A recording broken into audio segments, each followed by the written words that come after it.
में श्री भगवान अर्जुन जी को उपदेश करते, ये यथा माम प्रपद्यन्ते तास तथैव भजाम्यहम मम वर्तमानुवर्तन्ते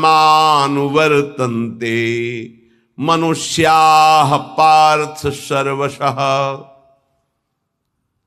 जब हमारा हृदय पवित्र होता है तभी हम भगवान को भाव से बच पाते हैं। अभी भाव नहीं, अभी तो भाव की केवल बातें सुना के बातें करते हैं, भाव नहीं जागृत हुआ। भाव जागृत होने पर इन तीन पर आपका महत्व तो नहीं रह जाएगा, स्वजन संबंधियों पर, अर्थ के द्वारा प्राप्त होने वाले भोगों पर और इष्ट देव से बिलक साधनाओं पर, इन पर आपका राग नहीं रह जाएगा। ये पहचान है भाव की। आराध्य देव पर ही केवल, जैसे गोस्वामी जी कहते, बने तो रघुबर ते बने, बिगड़े तो भरपूर, तुलसी औरन ते बने, ता बनिबे पे धूर। जब तक नाशवान पदार्थों में महत्व रहेगा, ये जो श्लोक है कि जिस प्रकार से भक्त मेरी शरण में आता है, मेरा भजन करता, मैं वैसे ही उसका भजन करता हूं। नाशवान पदार्थों का महत्व देने से हमारा मन अपवित्र हो जाता है। नाशवान पदार्थों के भोगने से हमारी इंद्रियां और तन अपवित्र हो जाता है, हमारे कर्म अपवित्र हो जाते हैं, तो जन्म निश्चित हो गया अगला। और जब हम भगवान की शरण में आते हैं, भगवत नाम जप करते हैं, भगवत शरणागत होते हैं, भगवत भक्तों का संग करते हैं, तो सारी मलिनता नष्ट हो जाती है। तन की, मन की, स्वभाव की सब मलिनता नष्ट हो जाती है। इस बात को समझिए।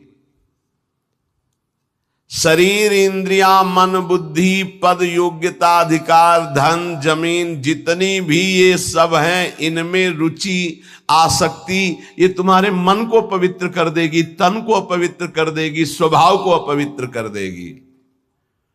अगर इन्हीं सभी को प्रभु को समर्पित करके कर्तव्य कर्म का पालन करते हुए नाम जप करोगे तो सब कुछ पवित्र हो जाएगा।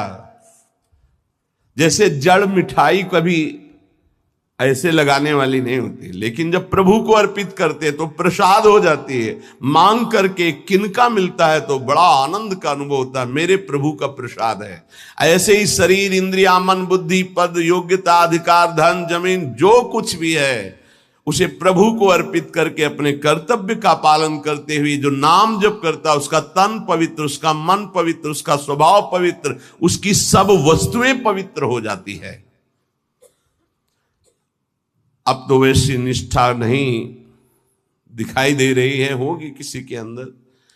पहले महापुरुषों में देखा, जैसे श्री चतुर्भुजदास जी महाराज जो सेवक जी के मित्र थे, अगर जिस गांव में गए वहां अगर वैष्णव नहीं है, कंठी तिलकधारी, तो उस गांव के कुएं का पानी भी नहीं पिएंगे, ऐसी निष्ठा रखते थे। यहां एक भी वैष्णव नगर में नहीं थे। नगर क्या है, ये भूतों का डेरा है। फिर जहां भगवान का भक्त नहीं, भगवान का भजन नहीं, नाम कीर्तन नहीं, उस नगर का पानी नहीं पीते थे। ये उनके चरित्र में आया है। बहुत पवित्रता का निर्वाह महापुरुष जन भजन के लिए करते थे। गले में कंठी नहीं, मस्तक पे तिलक नहीं, तो हाथ से पानी पीने की रुचि नहीं है। ऐसी निष्ठा में ही तो सब। इसी निष्ठा का प्रभाव दैवी शक्ति को भी परास्त कर दिया।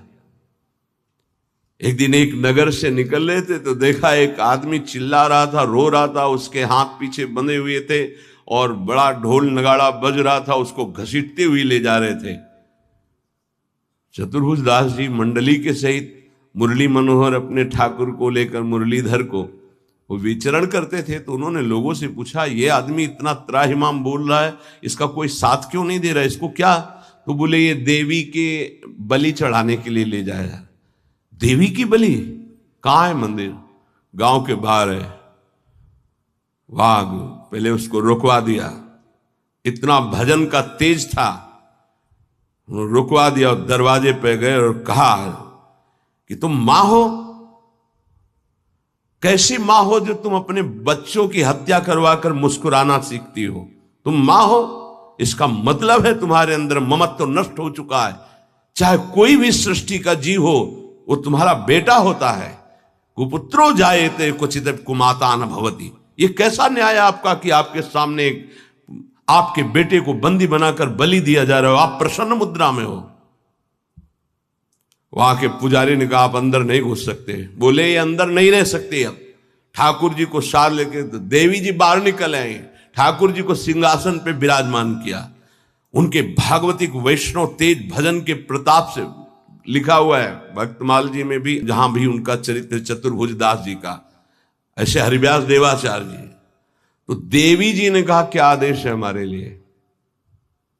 देवी जी ने कहा तो उनका पहले यहां के राजा को बोलो कि आज के बाद अगर यहां बलि चढ़ी तो सर्वनाश तुम ही करोगी। बोलो जाके यही। राजा को जाकर के देवी जी ने भय दिखाया और कहा अगर आज के बाद किसी भी जीव की हमारे ऊपर बलि चढ़ाई गई तो हम वैष्णवी हो गई है, आज के बाद को नहीं। हाँ, अगर बलि चढ़ानी तो नारियल नींबू आदि, ये नहीं, जीवों की बलि नहीं। कंठी बांधी देवी जी के और श्री जी के चरणारविंद की आसक्ति का मंत्र दिया देवी जी को चतुर्भुजदास जी ने। ठाकुर मुरलीधर को वहां विराजमान करके नाम कीर्तन बंद करा दी, प्रथा मुक्त करवा दिया। जो बलि के लिए लाए नाम बल, भजन बल। यदि आप प्रभु का आश्रय नहीं लिए, नाम जप नहीं कर रहे, तो यही शरीर, इंद्रियां, मन, बुद्धि, पद, योग्यता, अधिकार, धन, जमीन, ये तुम्हारे तन को मलिन, मन को मलिन, स्वभाव को मलिन और अगला जन्म निश्चित। जैसे कोई कहता है हम तो पिछले जन्म को मानते नहीं, अगले जन्म को मानते ही नहीं, तो तुम्हारे मानने न मानने से सृष्टि चल रही क्या? कि तुम मानोगे तो सृष्टि चलेगी, नहीं तो बंद हो जाए। हम मानते नहीं सूर्य उदय होता है तो सूर्य उदय बंद हो जाएगा क्या तुम्हारे मानने ना मानने से? क्या ईश्वर का संविधान और शासन आंख मूंदने से टल जाएगा क्या? तुम्हारे ऐसा कहने से टल जाएगा क्या? अगर नहीं मानते हो तो है कोई परम शक्तिशाली जो बरबस जीव को उसके कर्म को भुगवा रहा है कोई कर्म का प्रबल फल देने वाला महान ईश्वर जो सुख और दुख के चक्र में पूरी सृष्टि को फंसाए हुए है। उसी से मुक्त होने के लिए वही है एकमात्र जिसका आश्रय ले लो। ये यथा माम प्रपद्यन्ते तास तथैव भजाम्य हम मम वर्तमानो वर्तन्ते मनुष्या पार्थ सर्वशा। भक्त भगवान की जिस भाव से, जिस संबंध से उपासना करता है, भगवान वैसा ही दर्शन देते हैं। देख लो, जब जहां जैसा भक्तों ने भाव किया, भगवान वैसी ही लीला की। ऐश्वर्य भाव रखोगे तो ऐश्वर्य दिखाई देंगे, माधुर्य भाव रखोगे तो माधुर्य दिखाई देंगे। भगवान उसी प्रकार से भक्त के अनुभव में आते हैं जो जैसा भगवान के प्रति भाव रखता है। कोई भक्त भगवान को अपना गुरु मानता है तो भगवान श्रेष्ठ गुरु रूप में आ जाते हैं। अगर कोई भगवान को शिष्य मानता है, ऐसे संत महात्मा जन जो भगवान को शिष्य मानते हैं, तो भगवान एक श्रेष्ठ शिष्य बन जाते हैं। देखो, संदीपनी जी के शिष्य बने, विश्वामित्र जी के चरण चापे, वशिष्ठ जी के समीप बैठकर शिष्यत्व स्वीकार कर योग वासिष्ठ का प्रवचन सुना। यदि भगवान को माता माना जाए तो भगवान माता रूप में अनुभव देते हैं। भगवान को पिता माना जाए तो भगवान पिता रूप में अनुभव देते हैं। भगवान को पुत्र माना जाए तो भगवान पुत्र रूप में अनुभव। देखो, एक दिन देवर्षि नारद जी दर्शन करने गए नंद महल में, तो देखा मोटी डेहरी बाबा की डेहरी, तो उसको लालजू महाराज लांघना चाहते थे, दरवाजे के बाहर खेलने जाना चाहते थे। अभी खड़े होना ठीक से आया नहीं था, घुटनों के बल चल रहे थे, तो ऐसे चलते हुए घुटनों के बल ऊपर ऐसे देहली के हुए, चरण ऊपर उठ गए, हाथ ऐसे हो गए, अब देहली के बीच में टंगे हुए और रो रहे हैं। नारद जी ने देखा, साष्टांग दंडवत किया, बोले प्रभु देहली पार कर दे क्या? तो बोले जानते नहीं हो क्या हमारे लिए देहली? उन्हें बोले जानते हैं प्रभु, वामन अवतार में एक चरण बढ़ाया था तो ब्रह्मलोक तक गया था। तो बोले तुम जानते हो ना ये तुम्हारे लिए लीला नहीं है, मुझे पुत्र भाव से उन लोगों ने भजा है तो उनकी सुख के लिए मैं लीला करूं। चलो बीणा लो और दूर खड़े होकर के दर्शन करो। वो रोने, मैया मैया मैया भागती हुई आई, अरे मेरे लाला, उठाया गोद में और दासियों को डांट रही, तुम लोग ध्यान नहीं देते, देखो लाला मेरा कस, मैया की गोद में। अगर कोई मुझे पुत्र मानता, देखो जगत को एक क्षण में रचने वाले पिता उनको पुत्र माना तो घुटनों के बल भक्त के आंगन में चल रहे। जगत का भरण पोषण करने वाले प्रभु का भरण पोषण यशोदा मैया के वक्षा स्थल के दुग्ध से होता है। कैसा भाव का खेल है। ये बड़ा सुंदर स्वरूप है। जब यशोदा मैया छड़ी लेकर, बहुत उपद्रवी हो गया है, लालू महाराज ने देखा आज तो पिटेंगे। मैया आवेश में है, ऐसे दोनों हाथ से ऐसे, तो पूरा काजल गाल में, कितनी सुंदर शोभा, विशाल नेत्र है ना, एक बूंद आंसू नहीं, और रोते जा रहे, मैया की तरफ भयचकित देख रहे हैं, दया आ जाए छड़ी ना। कौन है? भ्रकुट टीड़ी कर दे तो भय को भी भयभीत कर देने वाले प्रभु। ये देखो भाव देश का स्वरूप देखो। अरे छठी के दिन इतनी विशाल पूतना को भी, तो इनके लिए कोई भय है क्या? लेकिन भाव का देखो खेल। मैया ने पुत्र माना तो प्रभु वैसे लीला दर्शा रहे। अरे और तो और बात जाने दो, यदि भगवान को नौकर मान लो तो वो नौकर भी बन जाते हैं। वो कह रहे हैं कि नौकर बनू हजाम। कैसे अद्भुत। त्रिलोचन जी के यहाँ, एकनाथ जी के यहाँ श्रीखंडिया के रूप में, माधवदास बाबा के यहाँ स्वयं जगन्नाथ जी सेवक ही बने हुए तो लगे ही। ये ऐसे भगवान से यदि अपनापन करके कोई भाव कर लो, वो आपको अनुभव कराएंगे। सच्ची कहते तुम पहचान नहीं पा रहे, रोज तुमसे मिलता है वो, हर क्षण तुमको देखता है क्योंकि तुम भक्त हो उनके, लेकिन तुम्हारे अंदर वो दृष्टि नहीं है इसलिए नहीं देख पाते। तो रोज मिलता है छलिया, वो रोज मिलता है वेश बदल कर। इसीलिए हर समय सावधान रहो, पता नहीं किस रूप में मेरा प्रीतम आकर के कहीं चूक ना हो जाए। त्रिलोचन जी के हृदय में था कोई ऐसा साधु सेवी मिले, क्योंकि मुझे इतना समय नहीं मिलता कि मैं संतों के पास बैठूं, उनके मन की बात पूछूं, फिर वैसा उनकी सेवा करूं। व्यवस्था सब हो जाएगी, कोई ऐसा नौकर में। भक्त के अंदर की कोई भी इच्छा भगवान अधूरी नहीं छोड़ते। मुझे कोई नौकर रख ले, 14 वर्ष की अवस्था, नौ किशोर अवस्था, मलिन वस्त्र धारण किए हुए, फटे पुराने, ऐसे जैसे नौकर धारण करते, सामने से निकले। और जगह बोलते जाके नहीं, केवल त्रिलोचन जी के दरवाजे में बोल सकते हैं ये कि मुझे नौकर रख ले। और किसी की हिम्मत ही नहीं, ब्रह्मा की भी हिम्मत नहीं, ब्रह्मा की भी हिम्मत नहीं कि इनकी तरफ ऐसे भाव से दे। ये भक्तों का खेल है। त्रिलोचन जी आओ आओ, हमें तो जरूरत है एक नौकर की, बस संत सेवा करवाने के लिए। आप क्या कर लेते हो? बोले बचपन से अनाथ हूं, मेरा कोई है नहीं, न माता न पिता न परिवार। तो झूठ भी नहीं बोल रहे, इनका कोई है ही नहीं, यही सब है तो इनका कौन है? बड़ा विचित्र खेल। भगवान शंकर का ब्याह हो रहा है तो साखोच्चार बुलवाया जाता है, पीढ़ी के कुल परंपरागत। कहा गया हाँ आप अपने पिता का नाम लीजिए। भगवान शंकर ने कहा हम किसका नाम ले पिता के रूप में? चलो, ब्रह्मा जी की भ्रकुट से रुद्रावतार होता है, उनका ब्रह्मा जी, पिता ब्रह्मा और पितामह अभेद है हरि और हर। पर चलो, भगवान हरि की नाभि कमल से ब्रह्मा जी की भ्रकुट से रुद्रावतार, तो कहा हरि। प्रपितामह बोले शंकर। बाप बाबा के बाप बाबा है। अब उनके आगे कोई है नहीं तो क्या बोलो, प्रपितामह में शंकर को बोलो। नहीं, वो तो पहले बुलवाया है ना आपने, तो बोले पहले भी हम हैं, बाद में भी हम हैं, बीच में भी हम हैं। ये हैं इनका, तो इनकी हर बात सत्य होती है।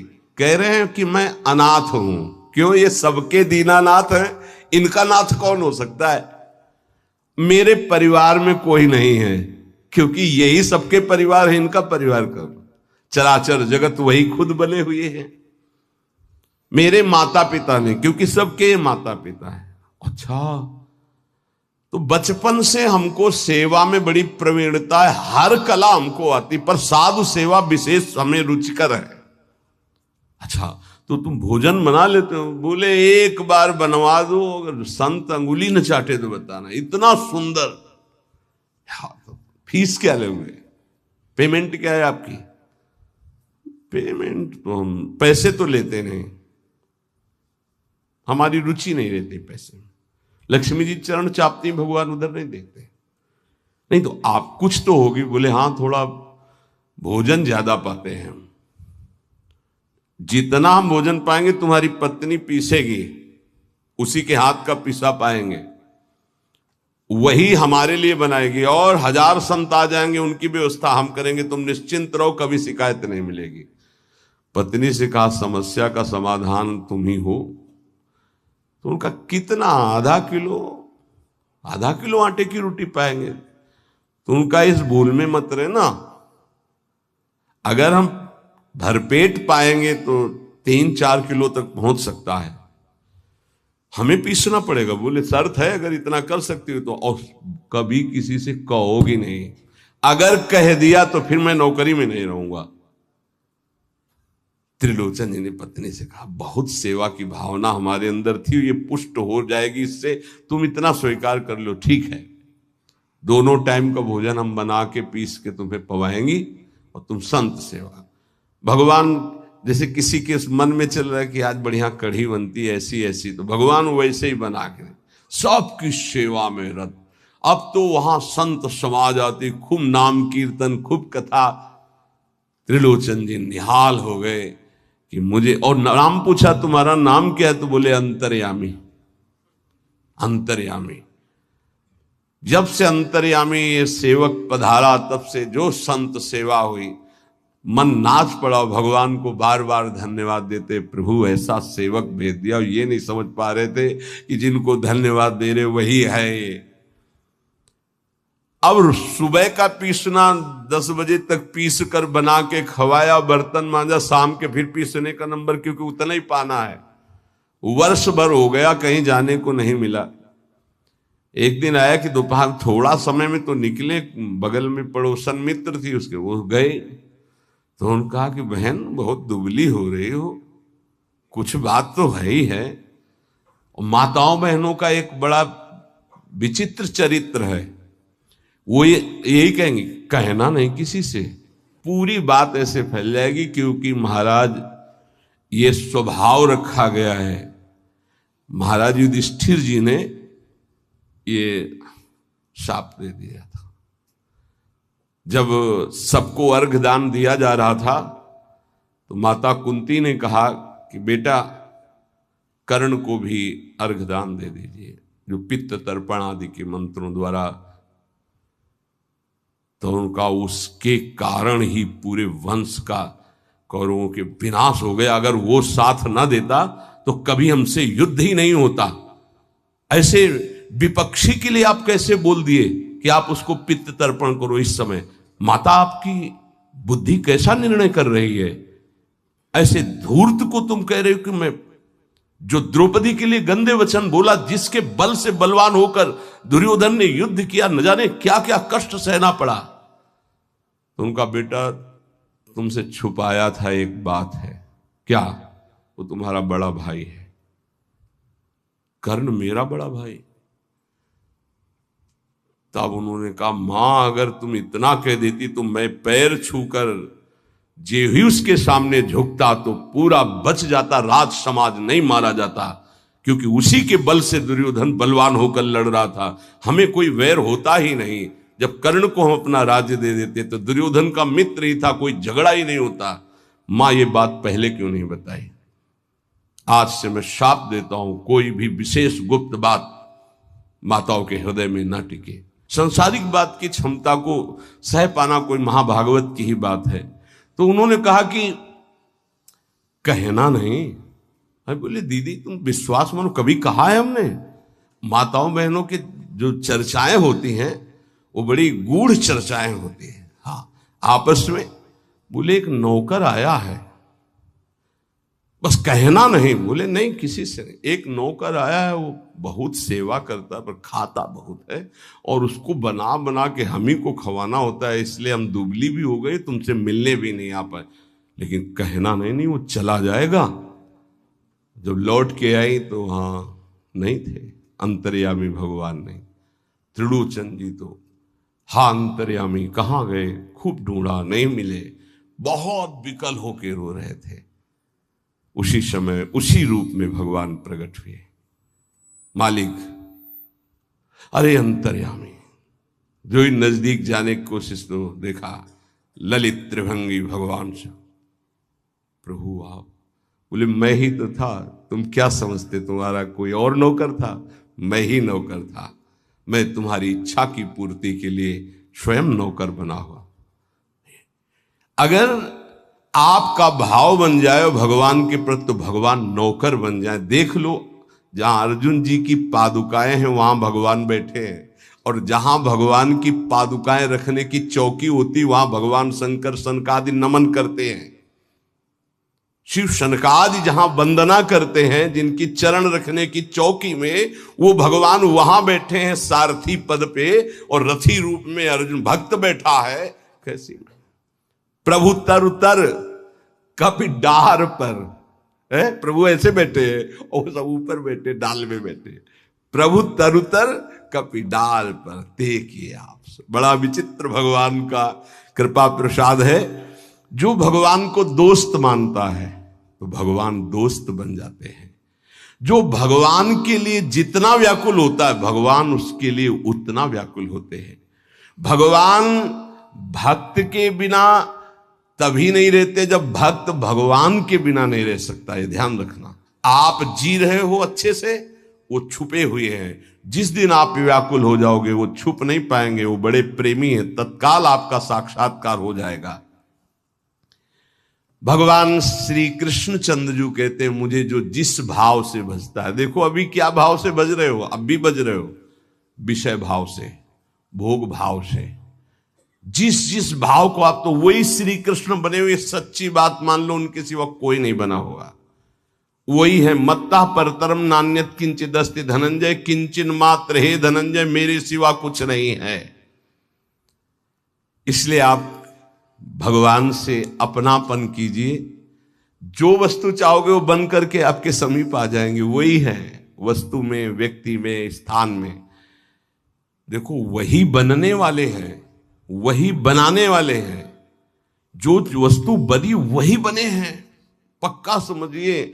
जिस समय हमारा ज्ञान दूर हो जाएगा तो ये बात समझ में आ जाएगी। वही जैसे बछड़ा और सखाओं का अपहरण किया तो सखा भगवान बन गए, उनके कपड़े बन गए, छड़ी छीका बन गए। वैसे ही रंग के बछड़ा, उतने ही बछड़ा, उतनी ही आयु के, ऐसे ही भगवान चराचर जगत बने हुए हैं।